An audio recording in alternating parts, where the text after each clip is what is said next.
Bom dia na paz do Senhor. Na leitura de hoje, nós temos 1 Reis 8 e 2 Crônicas 5. E dessa vez não são textos paralelos. 1 Reis 8 é um capítulo gigante. Ele tem 66 versículos. E aí, ele não se torna paralelo à 2 Crônicas 5. Em Crônicas, nós vamos ver vários capítulos que vão falar da mesma coisa de Reis 8.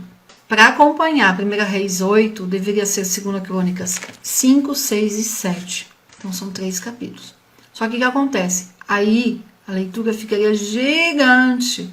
Então, no plano de leitura, eles colocaram 1 Reis 8 e 2 Crônicas 5 hoje. E aí, amanhã, nós vamos ver, então, 2 Crônicas 6 e 7. Um pouquinho de Salmos e depois a gente volta então para Reis 9. Vamos falar antes de 2 Crônicas 5. Por quê? Porque acaba que é um capítulo mais curtinho, tem só 14 versículos, e esses 14 versículos de 2 Crônicas 5, eles estão dentro de 1 Reis 8. E 1 Reis 8 vai tomar bastante tempo, então vamos inverter, tá bom? Então, quem está com a Bíblia aberta, abra em 2 Crônicas 5. Nós vamos ver, então, que depois de 7 anos e meio de construção, de preparo do Templo de Salomão, chegou o momento, então, de fazer a inauguração do templo. De dedicar, de consagrar o templo ao Senhor e falar, Senhor, eis a tua casa. E é isso que Salomão faz. Tá? Então, 2 Crônicas 5 é o templo de Salomão, a glória de Deus, né? A conclusão da obra, terminou tudo. E entre todos aqueles utensílios e todas aquelas coisas que nós vimos que Salomão fez, vimos ontem, não tem lá, não está escrito nada sobre a arca. Por quê? Porque a arca já tinha sido feita. Lá atrás, quando nós lemos que os filisteus tomaram a arca do Senhor, dos filhos de Eli, lá em 1 Samuel, nós lemos que teve então ali os filhos de Eli, eles não serviam a Deus, eles não faziam da forma como era para fazer, eles não estavam agradando a Deus. Os filisteus vieram para lutar contra eles, e eles, como forma de se proteger, foram lá no tabernáculo, na tenda, pegaram a arca e levaram, e os filisteus acabaram tomando isso.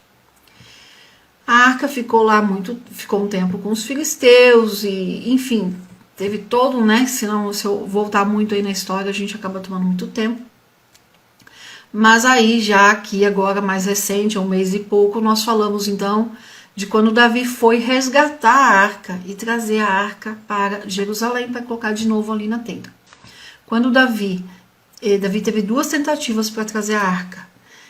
Na primeira, morreu inclusive, né? Uma pessoa que encostou na arca, porque ela estava ali em cima do carro de boi, sacudindo, e como que pensando que a arca ia cair, a pessoa colocou a mão, como que para segurar a arca, e não podia colocar a mão, e morreu. Nessa primeira tentativa de Davi, ele fez errado, porque não podia. A ordem de Deus é que somente os levitas podiam transportar a arca, e ainda tinha que ser naquelas varas, então eles não encostavam na arca. A arca tinha alças, como argolas, colocava as varas nessas argolas, e aí eles carregavam. Então, na segunda tentativa de Davi consegue então levar a arca para Jerusalém. No entanto, em algum momento de quando a arca saiu da tenda, lá com os filhos de Eli, até aqui agora, que Salomão então traz a arca para o templo, em algum momento, nesses tantos anos aí, 80, 90 anos aí, em algum momento a arca foi manipulada, foi tirado coisa de dentro. O que foi tirado de dentro? A vara de Arão e o maná. Tinha uma jarra com maná dentro e foi tirado. Tá? Por que eu estou falando tudo isso? Vamos ver aqui então, Crônicas 5, Versículo 1. E foi acabada assim toda a obra que fez Salomão para a casa do Senhor, e colocou Salomão nela as coisas que Davi seu pai tinha se dedicado. E pôs a prata e o ouro e todos os utensílios nos tesouros da casa de Deus. Então olha só, Salomão levou 7 anos para terminar a construção do templo. Nós já vimos isso. Chega agora então o momento da dedicação.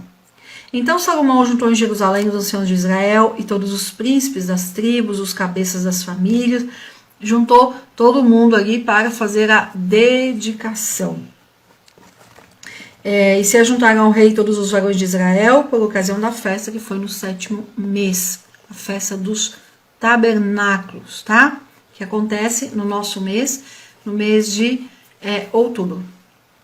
Enviaram então todos os anciãos de Israel e os levitas tomaram a arca e levaram a arca e o tabernáculo do testemunho e todos os utensílios sagrados do santuário que estavam no tabernáculo, os sacerdotes e os levitas os levaram. Vamos só tentar imaginar quanto tempo já tinha a arca então? Quanto tempo já tinha esses utensílios que foram feitos lá no deserto? Cerca então de 600 anos. Esses utensílios de ouro, esses diversos utensílios de diversos materiais, utensílios sagrados, tinha um pouco aí de 600 anos, então eles foram guardados ali pelos levitas. E o rei Salomão e toda a congregação de Israel, que havia se reunido diante da arca, sacrificaram ovelhas e bois que pela sua abundância não se puderam contar. Isso aqui nesse primeiro momento. E os sacerdotes colocaram a arca do concerto do Senhor em seu lugar, no oráculo da casa, um lugar santíssimo, debaixo das asas dos querubins. Neste lugar onde a arca foi colocada, só podia entrar, depois que ela foi colocada ali, só podia entrar uma vez por ano. E quem podia entrar era o sumo sacerdote. Tá? Depois no restante do ano, no dia da expiação, um dia específico, depois no restante do ano ninguém mais podia entrar. Santo dos santos. E aí aqui tem, do versículo 8 em diante, o relato aí da colocação dessa arca, de como é que era essa arca. E o versículo 10, que fala que não tinha mais, então, o maná e nem a vara de Arão, cita isso. Então, o que tinha ali dentro, né? Na arca não havia a não ser as 2 tábuas, que são as 2 tábuas dos 10 mandamentos, que Moisés tinha posto em Horebe, com as quais o Senhor tinha feito uma aliança com os filhos de Israel depois que saíram do Egito. E aí tem gente que aponta, um erro por conta lá de Hebreus 9. Vamos lá para Hebreus 9, só para a gente entender um pouquinho aqui. O que Hebreus aqui 9 está falando? O seguinte, falando depois da arca. Que estava o tabernáculo, que se chama o Santo dos Santos, que tinha um incensário de ouro, e a arca da aliança coberta de ouro em todas as partes ao redor, em que estava um vaso de ouro que continha o maná, e a vara de Arão que tinha florescido, e as tábuas da aliança. Veja, aqui em Hebreus 9:4, o escritor de Hebreus ele está se referindo à arca enquanto ela ainda estava na tenda, no tabernáculo, não é no templo de Salomão, tá? Então, quando ele faz essa referência aqui da Arca da Aliança, ele está se referindo ao tempo da tenda, do tabernáculo, e não ao templo. E as pessoas falam, como que num lugar tinha uma coisa e no outro não tinha? Porque são épocas diferentes. Então, capítulo 5, vamos encerrando ele, do 1 ao 6, mostrando que a obra foi concluída, e que a arca tinha que ser, então, introduzida ali no templo, no Santo dos Santos. Do 7 ao 11, a arca é colocada dentro do templo, então, mais detalhes ali da arca. Do 12 ao 14, a glória de Deus. Vamos ler aqui a glória de Deus? 12. E os levitas cantores, todos os de Asaf, lembra lá no finalzinho de 1 Crônicas, Davi, já velho, já no fim da sua vida, ele vai e separa quem vai ser músico, ele separa os turnos. Aqui chegou a hora, então, de Salomão pegar esse escala de trabalho e colocar em ação, que Davi deixou até as escalas de trabalho prontas. E os levitas cantores, todos os de Asaf, os de Emã, os de Jedutum, junto com seus filhos e seus irmãos vestidos de linho fino, estavam com símbolos e saltérios e harpas ao oriente do altar, e com eles 120 sacerdotes que tocavam trombetas. E quando eles soaram as trombetas e cantaram todos como a uma voz, para exaltar e louvar ao Senhor, e quando elevaram a voz com trombetas, símbolos e instrumentos de música, e quando louvaram ao Senhor dizendo, porque Ele é bom, porque a sua misericórdia dura para sempre, a casa se encheu então de uma nuvem, a saber, a casa do Senhor. E essa nuvem era o quê? A glória e o poder de Deus. E era tão forte a presença de Deus, que os sacerdotes não podiam, versículo 14, não podiam estar em pé para ministrar por causa da nuvem, por causa do poder de Deus. Não podiam estar em pé para ministrar por causa da nuvem, porque a glória do Senhor havia enchido a casa de Deus. Então, se eles não podiam estar em pé, eles caíram de joelhos. E a história extra-bíblica fala que eles ficaram de joelhos. E vamos trazer para nós agora, entender um pouquinho isso. 1 Coríntios 3 e 16. Só para dar trazer bem para os nossos dias, né? Não sabeis vós que sois o templo de Deus e que o Espírito Santo de Deus habita em vós? Então hoje, depois que Jesus veio, sofreu, morreu e ressuscitou por nós, depois que nós escolhemos servir a Deus, Deus nos mudou de posição, nos tirou do pecado e nos colocou numa posição de filhos de Deus, no processo de santificação. O nosso corpo é o templo do Espírito Santo.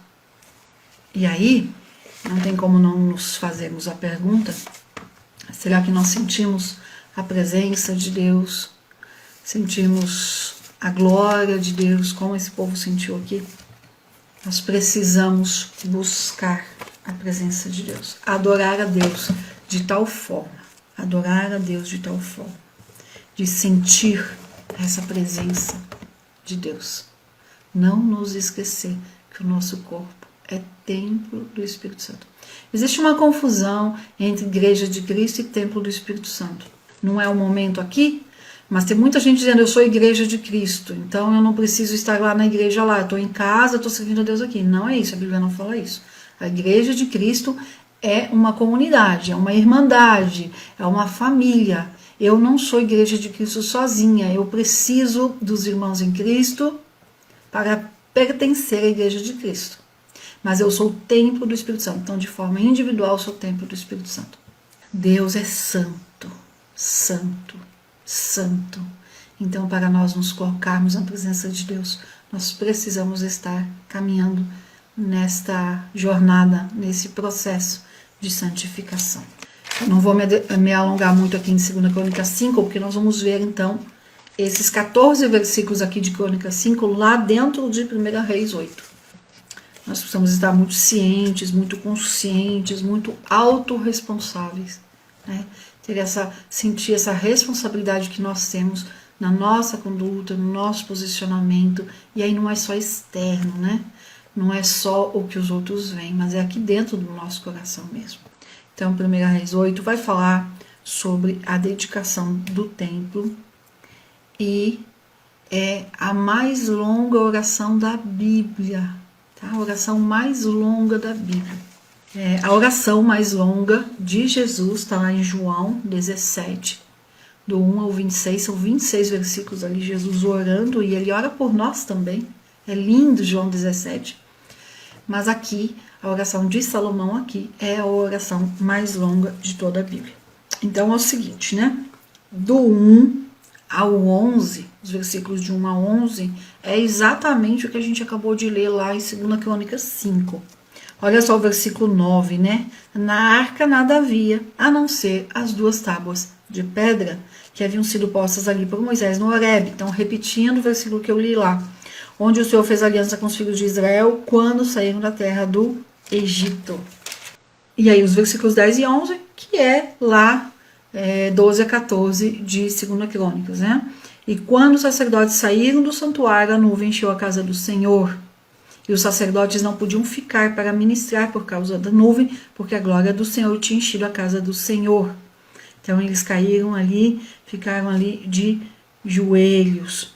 E nós, na verdade, nós hoje sabemos muito pouco do que é sentir tanta glória de Deus, sentir tanta presença de Deus que a gente não consegue se manter em pé. A gente precisa realmente estar de joelhos. E aí, existe a psicologia já fala sobre isso, existe um poder, eu falo mistério da oração, tá? Eu não uso o termo técnico, uso a expressão mistério da oração. Ore sentada, como eu estou agora, como vocês devem estar, ore em pé, ore deitada na cama, ore andando, ore em todos os lugares. A oração tem um efeito em nós. Dobre o joelho e faça a mesma oração, para você ver como muda.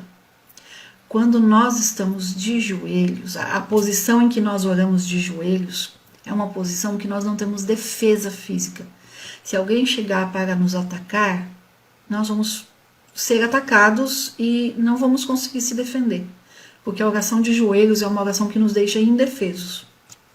E essa posição de estar em joelhos, ela trabalha no nosso inconsciente de tal forma que a nossa inconsciência, a nossa alma, o nosso interior, ele se submete a Deus e fica numa submissão e numa dependência de Deus tão grande que muda todo o nosso ser, oração de joelhos. Porque enquanto nós estamos em pé, sentado, deitado, andando e orando, nós ainda temos o nosso corpo físico numa posição de defesa, caso seja necessário. E o nosso inconsciente entende isso. Quando nós nos ajoelhamos, nós precisamos realmente fazer uso da fé e de uma entrega e de uma dependência de Deus de tal forma que o nosso inconsciente entende que de joelhos nós não temos defesa nenhuma. Então, precisa realmente confiar em Deus. E eu sempre falo, se você está sentindo a sua fé enfraquecida, se você está se sentindo fraco espiritualmente, comece dobrando o joelho para orar. Porque a sua fé vai ser fortalecida, a sua confiança. Tem um agir lá no inconsciente, na posição de joelhos. É importante ficar de joelhos. Eu sempre falo, usando até essa parte aqui, que os sacerdotes, os levitas não conseguiram ficar em pé, tal graça de Deus. E eu sempre falo, então, assim, se for para cair, que caia de joelhos. Se você sente que não está aguentando em pé, caia. Está sentindo que vai cair? Caia. Mas caia de joelhos diante da presença de Deus. Porque quando a gente cai de joelhos diante de Deus, Deus nos fortalece e nos levanta. Salomão junta todo mundo e fala, agora nós vamos, tá tudo pronto, tá tudo preparado, vamos então inaugurar o templo. Vamos inaugurar a casa de Deus, que Salomão usa essa expressão, de casa de Deus. Então, primeira coisa, antes da inauguração, precisa fazer o quê? Precisa trazer a arca. Enquanto a arca não está aqui, não está completo. Então, até o 11 temos a arca. Ainda não é inauguração, está preparando. Então, do 1 ao 11, traz a arca, a casa já se enche da glória de Deus. E aí, depois, então, Salomão vai discursar. Afinal, né, gente? Ele era o rei e não podemos esquecer que rei é político e político precisa discursar quando vai inaugurar alguma coisa. Isso não é de hoje, não é só no Brasil, é em todos os lugares. Então, aqui, do versículo 12 até o 21, Salomão discursa ali, um discurso político, é um discurso de rei, um discurso dizendo, olha o que foi feito. Então ele fala, o Senhor havia dito que ele habitaria na escuridão. Aqui ele se refere lá a Êxodo 19, Êxodo 20. Eu edifiquei uma casa por morada tua, assento em que tu habites para sempre. E voltando o rei o seu rosto, abençoou toda a congregação. Veja, quem podia abençoar o povo era somente os sacerdotes. Então, quando aqui o escritor escreve no versículo 14, e olha aí na versão de vocês, quem está com a Bíblia, você está escrito abençoou mesmo, tá? Porque o rei não podia abençoar o povo. Isso é norma, é lei, está lá em Levítico, está em Êxodo também. Somente os sacerdotes podiam dar essa bênção. E aí, aqui quando o escritor fala, que o rei abençoou o povo, nós precisamos ler o contexto. Então vamos ler o versículo seguinte e a gente vai ver que na verdade Salomão não abençoou o povo, foi só a expressão do escritor. Salomão bendisse o Senhor. Então olha só, e voltando, versículo 14, e voltando o rei o seu rosto, abençoou toda a congregação de Israel, e toda a congregação de Israel estava em pé. O 15, bendito seja o Senhor Deus de Israel. E aí ele vai falando, bendito. Então, embora ele fale, o escritor escreva, né, que Salomão abençoou o povo, na verdade Salomão bendiz ao Senhor. E traz então a história, fala, né, das promessas ali, a promessa de Davi, o propósito de Davi de fazer uma casa para Deus.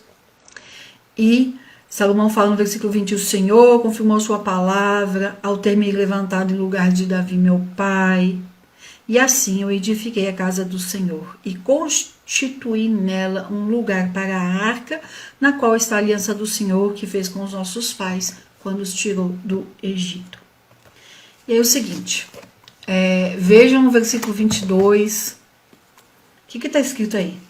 E Salomão se pôs em pé, bem no iniciozinho do 22, porque existe aí também um motivo de críticas, né? Crítica dos críticos da Bíblia, aqueles que ficam procurando erros. Em 1 Reis 8:22, a primeira parte.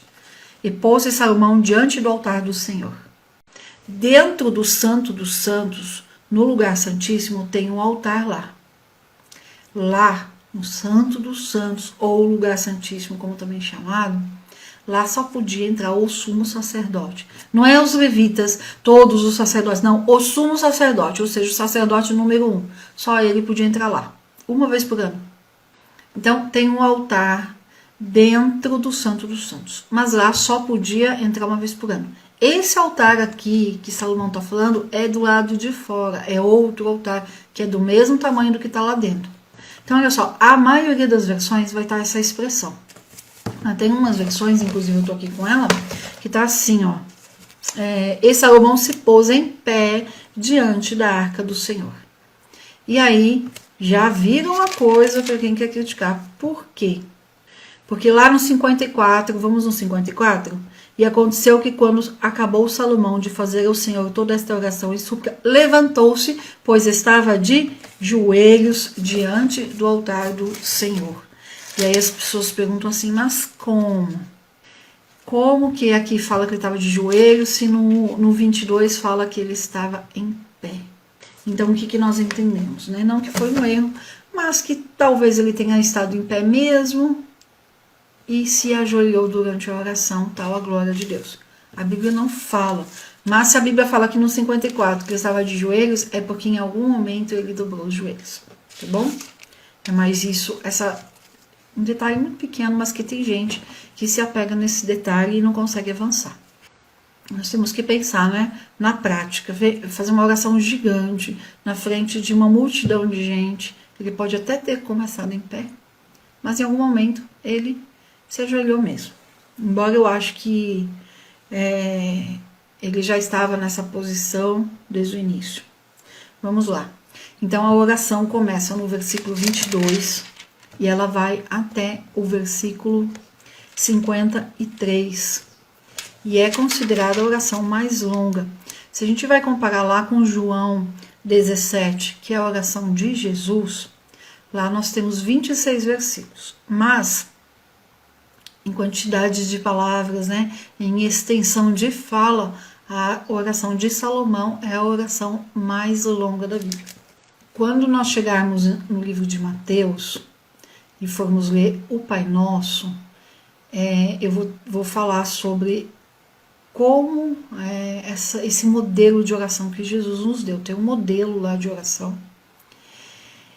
E quando nós olhamos o Pai Nosso, nós vemos então uma exaltação, a adoração à soberania de Deus. Esse modelo de oração de Jesus, né? A palavra já fala, é um modelo, é algo para nós aprendermos. Mas se nós formos ver aqui, a oração de Salomão segue também exatamente isso. Olha como ele começa: ó Senhor, Deus de Israel, não há Deus como tu, nem em cima nos céus, nem embaixo na terra. É como se estivesse falando, Pai nosso que estás no céu. E aí continua, é o mesmo, segue o mesmo padrão.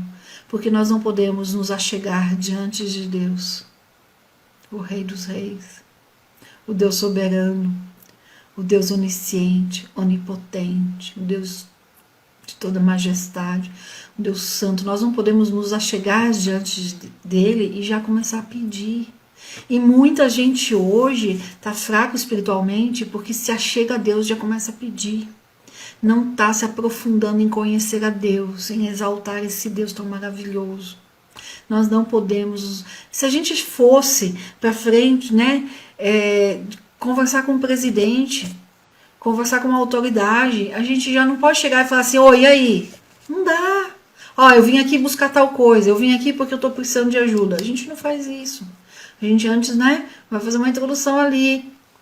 Bom dia, presidente, não sei o quê, vai conversar. Olha, eu sei que o senhor ajuda os pobres, que o senhor quer ajudar, quer não sei o quê. A gente vai fazer isso. E aí, diante de Deus, a gente não faz. Nós precisamos nos achegar a Deus, aprender a nos achegar a Deus. Nós precisamos começar exaltando, adorando, reconhecendo quem Deus é. Reconhecendo quem Deus é. Tem uma diferença de adorar e de louvar a Deus. Então, na oração, nós precisamos começar a adorar. A oração deve começar com adoração, com exaltação. E é exatamente o que Salomão faz aqui. Aí no 25, então, no 23, ele adora a Deus. No 24, ele louva a Deus, que é diferente. No 25, então, ele fala, olha, Senhor, a tua promessa, né? Você falou que ia fazer, você falou que ia fazer isso. Agora, então, Senhor, tá aqui, ó, a casa de Deus tá aqui. Então, cumpre a tua promessa. E aí, Salomão vai ali, então, falando, né, o versículo 28, tu atenderás a oração de teu servo e a sua prece. Então, a oração precisa disso. Nós não podemos nos achegar a Deus com a cara lavada, no sentido de só chegar para pedir. Se um filho fica só pedindo pra gente, a gente vai falar o quê? Chega uma hora que a gente fala, poxa, você só pede. Entende? Que nós precisamos viver um pouco mais a conversa com Deus. A oração com Deus não é só pedir. Com a adoração, reconhecendo quem Deus é. Nós precisamos aprender mais e mais a ver Deus em todas as coisas e a agradecer a Deus em todas as coisas. Como eu sempre falo aqui, antes de eu acordar, Deus já havia renovado as suas misericórdias para o dia de hoje. Deus é tão maravilhoso que é tudo novinho. Hoje são misericórdias novas. Amanhã, de novo, Deus renova cada dia. Eu não estou hoje vivendo no resto que sobrou de ontem. Eu não estou hoje vivendo o estoquinho, né, o que eu deixei guardado de ontem. Não, é igual o maná no deserto. Cada dia a sua porção. Pode ser que hoje eu precise mais, amanhã menos. Deus dá exatamente a medida que cada um de nós precisamos. Amém? E nós precisamos aprender. Leiam depois essa oração de Salomão, que é a oração mais longa aí, que eu já falei, mas leia, né? Pega a caneta ou um lápis e marca ali, né, a adoração que Salomão fez, os pedidos. Porque assim, muitas vezes a gente acaba orando de forma automática e usando sempre o mesmo vocabulário. E nós precisamos também adorar a Deus com um cântico novo, renovar o nosso vocabulário, renovar o nosso cântico. Então a gente vem e lê uma oração dessas de um rei orando e vamos aprender um pouco mais, né? Olha que lindo, não há Deus como tu, nem em cima nos céus, nem embaixo na terra, que guardas o conserto e a misericórdia aos teus servos, que andam diante de ti de todo o coração. Então dá para aprender bastante aqui com Salomão. E aí ele continua essa oração dele, depois dele trazer aqui essa adoração, essa exaltação, de falar da promessa que Deus tinha feito com Davi lá em 2 Samuel 7, Salomão fala, então, olha, então agora nós estamos aqui, né, colocando essa casa, colocando tudo aqui diante de ti. Então, Senhor, olha só. E aí vem os pedidos dele. Salomão, então, ele se ajoelha, levanta as mãos para o alto, pensa essa cena diante de todo o povo. Ele exalta a Deus no versículo 23, cita as promessas que Deus havia feito para Davi no 25 e declara, No 27, vamos ler o 27. Que nenhuma casa, nenhuma construção é capaz de ser a casa de Deus, porque Deus é muito maior que isso.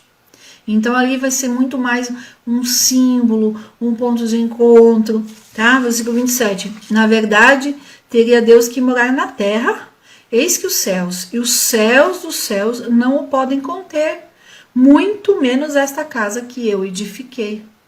Porque Deus é muito mais que isso. Então Salomão fez uma casa luxuosa, fez um templo luxuoso, né? Nós temos até falado sobre os valores que seria hoje, mas ele era consciente, ele falou assim, eu sei que eu fiz isso aqui para Deus com o melhor, a melhor mão de obra, o melhor material, o melhor de tudo, mas eu sei que essa casa não contém Deus, não pode conter no sentido de Deus ocupar ali e ficar só ali, porque Deus é onipresente. Salomão tinha então essa consciência de que em momento algum o templo seria a real habitação do Senhor, porque Deus não pode ser contido numa caixinha, numa construção, num templo terrestre. Ele tinha essa consciência da onipresença de Deus em todos os lugares e da infinitude de Deus, né? Um Deus infinito. Mas aí Salomão fala, Senhor, contudo, né, o 28, tu atenderás a oração. E aí começa a falar. E aí depois disso tudo é que ele vem e começa a pedir. Então ele pede, né? E aí ele fala as situações que os filhos de Deus, né, os judeus ali, o povo de Deus, iria então procurar a presença de Deus no templo. São 7 motivos, razões para o povo então procurar a Deus, se achegar ao templo. Juramento, um voto que tinha sido feito, está no versículo 31 e 32. Perdeu guerra, perdeu uma luta, versículo 33 e 34. Escassez de chuva, versículo 35 e 36. Fomes ou pestes, do 37 ao 40. Pedido de um estrangeiro, 41 ao 43. Dias de confronto, dias de dificuldade, crises, 44 e 45. E estando em cativeiro, 46 ao 48. Ele continua falando então até o 48. Vamos então para o 49. Né? Depois ele pedir, depois ele colocar todas as situações que o povo ia procurar a Deus, isso tudo em oração. Aí tem vários pedidos, né? Ele fala assim, Senhor, quando eles estiverem passando fome, eles vão te procurar. Vamos ver o da fome, só como um exemplo. 37.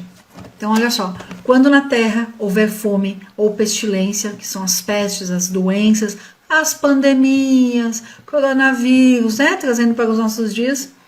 Quando na terra houver fome ou pestilência, houver queimadas ou ferrugem, houver gafanhotos ou pulgão, se os seus inimigos os tiverem cercado na terra de seu domicílio, qualquer praga ou enfermidade que seja, toda oração e toda súplica que fizer qualquer homem ou todo o seu povo, Israel, quando qualquer um reconhecer a praga do seu coração e estender as suas mãos para essa casa, tu ouvirás nos céus da habitação da tua morada e perdoarás e agirás e darás a cada um conforme os seus caminhos. Então, olha só, esses 7, né, essas 7 razões que eu disse, que Salomão fala que o povo ia procurar Deus, Salomão está pedindo em sua oração. Salomão está orando assim, Senhor, quando o teu povo te procurar, responde, responde. Então, olha só, ele não estava pedindo só para ele. Salomão não estava pedindo só, Senhor, escuta a minha oração. Não, escuta a oração do teu povo. Daqui não sei quanto tempo, eu não sei quando eles vão vir te procurar, mas quando eles orarem a ti, responde, Senhor. É isso que ele está fazendo. Responde quando tiver guerra, responde quando eles te procurarem na fome, na doença, no infortúnio. Então, toda essa oração. Então, os pedidos que Salomão faz, pedidos para o povo, pedidos sobre o povo, né? Pedidos para Deus sobre o povo, vai aí do versículo 31 até o 48. E aí no 49, então, ouve tu dos céus da habitação da tua morada, a sua oração e a sua súplica, e lhes faça justiça. E perdoa o teu povo que tenha pecado contra ti e todas as suas transgressões. Versículo 50, eu estou lendo. E use para com eles de misericórdia perante os que os levarem em cativeiro, porque eles são teu povo e a tua herdade. Tu que tiraste do Egito do meio do forno do ferro, que os teus olhos estejam abertos à oração do teu servo e à súplica do teu povo, Israel, para que os ouças em tudo aquilo em que te invocarem. porque tu o separastes para ti como tua herança dentre todos os povos da terra, como disseste pela mão de Moisés teu servo, quando tiraste os nossos pais do Egito. Ó Senhor Deus. E aí, quando Salomão acabou de fazer ao Senhor toda esta oração e súplica, levantou-se, pois estava de joelhos diante do altar do Senhor. E aí, de novo, aqui no versículo 55, a expressão do escritor dizendo assim: e Salomão abençoou a congregação, dizendo, mas Salomão, embora fosse o rei, ele não podia abençoar o povo. De acordo com a lei do Senhor, quem podia falar, dar essa bênção, aqui no Velho Testamento, para o povo judeu até hoje, é somente os sacerdotes que podem dar a bênção. O escritor usa essa expressão de abençoou, tá? Não é no sentido de abençoar que a Bíblia fala lá na lei de Moisés. Mas é mais, né? A gente tem que ler o contexto. Porque se a gente levar ao pé da letra lei, a gente vai falar assim, poxa, então Salomão abençoou a congregação, mas ele estava errado, porque não podia abençoar. Vamos ver então a bênção. Na verdade, a bênção dele é bendizer ao Senhor. É colocar o povo na presença de Deus. Olha o versículo 26. Bendito seja o Senhor que deu repouso a Israel, seu povo, conforme tudo que ele havia dito. Nenhuma palavra falhou de todas as suas promessas que expressou por intermédio de Moisés, seu servo. Seja conosco, Senhor nosso Deus, como foi com nossos pais, e não nos deixe, nem nos desampare. E aí ele continua falando, e que essas minhas palavras com que eu orei diante do Senhor estejam perto do Senhor nosso Deus de dia e de noite, para que ele proteja a causa do seu servo e do seu povo, a fim de que todos os povos da terra saibam que o Senhor é Deus e que não há outro. Seja, pois, perfeito o vosso coração para com o Senhor nosso Deus, andando em seus estatutos e guardando os seus mandamentos. Então, Salomão, ele não dá a bênção para o povo, ele coloca o povo diante de Deus, ele bendiz ao Senhor, ele fala, bendito seja o Senhor. E por fim ele fala para o povo, tenham o coração perfeito diante de Deus. Busquem a Deus, adorem a Deus, guardem, andando em seus estatutos e guardando os seus mandamentos. E eu já expliquei aqui que esse guardar no hebraico é guardar no sentido de ter no coração e viver isso. É guardar no sentido de obedecer em tudo. É lá onde fala que somente os sacerdotes, né, podem abençoar o povo, tá? Em Números 6 e 27, se alguém quiser ler. E vocês veem o versículo 56, que maravilhoso? Tudo o que Deus havia dito, nenhuma palavra falhou, de todas as suas promessas que expressou, Deus cumpriu uma a uma. É o que Salomão fala aqui para o povo. Todas as promessas de Deus se cumpriram. Então, quando chega o dia da inauguração do templo, a entrega, a consagração, nós vemos o que então? Que Deus, até aqui, ele cumpriu tudo. Ele tirou o povo do Egito, ele trouxe para Canaã, guardou o povo. O povo aqui estava vivendo tempos de paz, sem guerra, sem luta, sem perseguição. E era para continuar assim até hoje. Nós vamos ver lá em 2 Reis o porquê que não está assim até hoje. Quando Deus chamou Abrão ainda, lá em Gênesis 12, Gênesis 15, quando Deus chamou Abrão para constituir um povo seu, começar um povo escolhido para Deus, um povo do zero, né? Que com Abraão ali começou o marco zero do povo de Deus. Deus falou, né, que ia multiplicar como a areia da praia e como as estrelas do céu, ia tornar o nome de Abraão conhecido em toda a terra e a sua descendência. Tinha ali várias promessas, tem 3 promessas principais. Mas sempre Israel teve um dever. Então eu falo, as promessas de Deus, elas são condicionais. Deus cumpre a palavra dele, ele não vai falhar. Mas para ele cumprir a promessa dele na minha vida, eu tenho que obedecer. Eu tenho que estar na posição que ele quer. Para o povo de Israel tinha uma condição. Na verdade, 2, né? Uma ali está embutida. Eles tinham que ser fiéis ao Senhor, andando nos estatutos e guardando os mandamentos de Deus. Isso para nós também. Mas tinha algo que eles precisavam fazer. Está no versículo 60 aqui, mas a gente vê esse dever desde lá quando Deus falou com Abrão. a chamada com Abraão já tinha lá essa ordem, a fim de que todos os povos da terra saibam que o Senhor é Deus e que não há outro Deus. Então esse era o dever do povo de Israel. O povo de Israel tinha que anunciar o Deus único para o mundo todo. Eles não fazem isso, eles não cumprem com essa parte. Então, por não cumprir com essa parte, a parte da promessa de Deus para eles, que também não vai acontecer aqui e nem aconteceu até hoje, embora vá acontecer. Vai chegar um momento aí na escatologia que nós vamos ver que isso vai acontecer, mas até hoje não. Então, versículo 60 ali, o versículo 61, fala então da continuidade de viver a promessa de Deus, já que no 55 Salomão fala, até aqui Deus cumpriu tudo, e Deus cumpriu mesmo. Né? Todas as referências, tudo que a gente vê da história do povo de Deus, até aqui Deus cumpre. Daqui em diante, que é o versículo 60 em diante, nós vamos ver que o povo não vai cumprir. Eles não vão guardar os mandamentos do Senhor e eles não vão anunciar o Deus único para todos os povos. Tá? E aí começa então, eles começam a sofrer. A segunda parte aí, que daí eu nem citei, não vou ler que não dá tempo, dos versículos, ele acaba de orar então no versículo 53, no 54 ele levanta ali, que estava de joelhos, do 54 ao 61, Salomão exorta o povo, que foi a parte que eu estava comentando agora, e fala para o povo, obedece a Deus, anda nos estatutos de Deus, obedece. E do 62 ao 66 vai falar ali dos sacrifícios oferecidos a Deus nessa grande festa de inauguração. A festa de inauguração durou muitos dias. Então a segunda partezinha, o finalzinho aqui de Reis, 1 Reis 8, do 62 ao 66 vai falar dos sacrifícios. Nós vamos voltar nesse assunto amanhã. Por isso que aqui eu dei só estou citando, tá?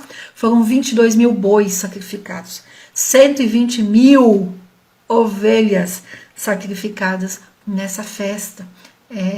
Acabou que a inauguração do templo foi num momento com outras festas, então foram comemoradas várias coisas. A festa de inauguração do templo, junto com essas outras coisas, durou 14 dias. Vocês acham que Salomão foi lá e fez uma festa e fez uma oração, a oração mais longa que a gente tem, e pronto, e tá tudo certo? Não. Ele fez uma grande festa, durou 14 dias, e nessa festa de 14 dias foram sacrificados em holocaustos a Deus, em sacrifício a Deus, 22 mil bois e 120 mil ovelhas. Pensa. Aí amanhã a gente volta então falando sobre isso.